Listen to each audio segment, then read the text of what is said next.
Colombia y Perú están en disputa por la isla de Santa Rosa, un conflicto geopolítico que en este momento tiene a nuestro país luchando por una fracción de tierra.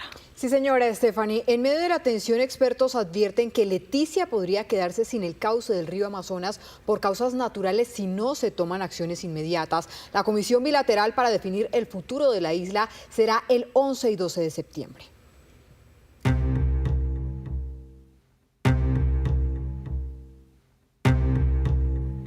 En medio de las turbulentas aguas del río Amazonas, a pocos kilómetros de la triple frontera entre Colombia, Perú y Brasil, está la isla de Santa Rosa, un pequeño territorio que hoy está en el centro de una disputa diplomática entre Colombia y Perú, un punto estratégico con un profundo peso histórico y geopolítico.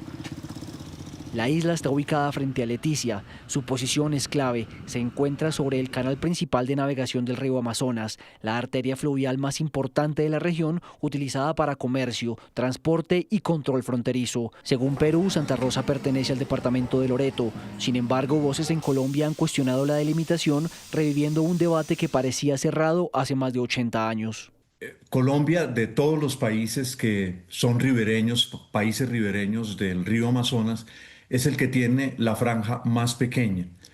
Y a lo largo de las últimas décadas, el brazo que pasa por Colombia, justamente el pedazo frente a Leticia, se ha ido secando.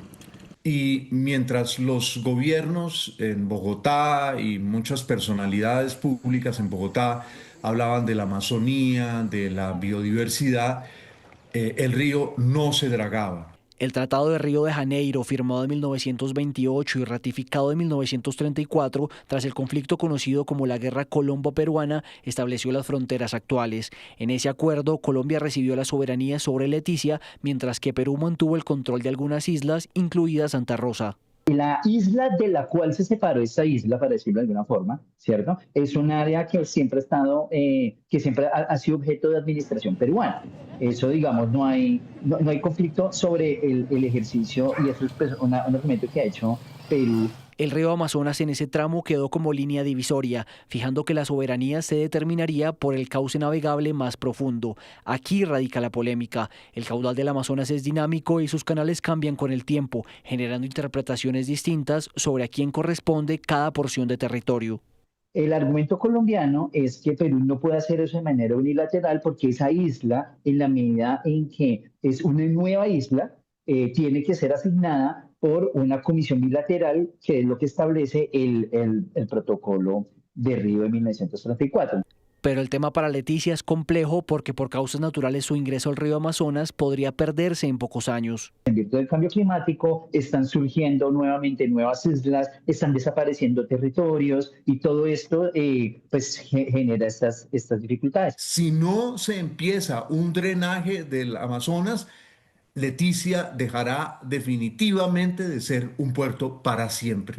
En las últimas semanas el tema volvió a la agenda luego de que el gobierno nacional expresara su inquietud por nuevas construcciones y presencia militar en la isla. Perú, por su parte, ha respondido que sus acciones corresponden a labores de seguridad y desarrollo.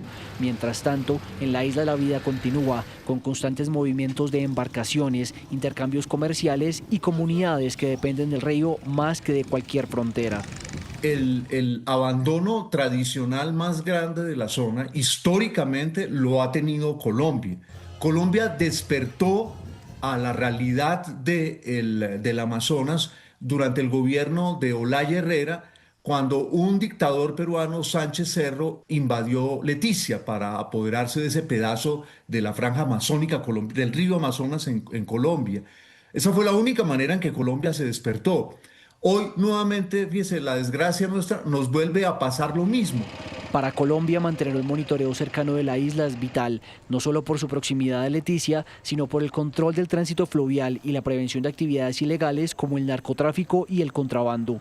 No centrarnos solamente en que esa islita, es que hay un problema más grave que eso, y es primero el abandono completo de la mayoría de nuestras fronteras. Entonces ahora vamos a armar un escándalo muy grande con esto que está ocurriendo y a tensionar relaciones con el Perú.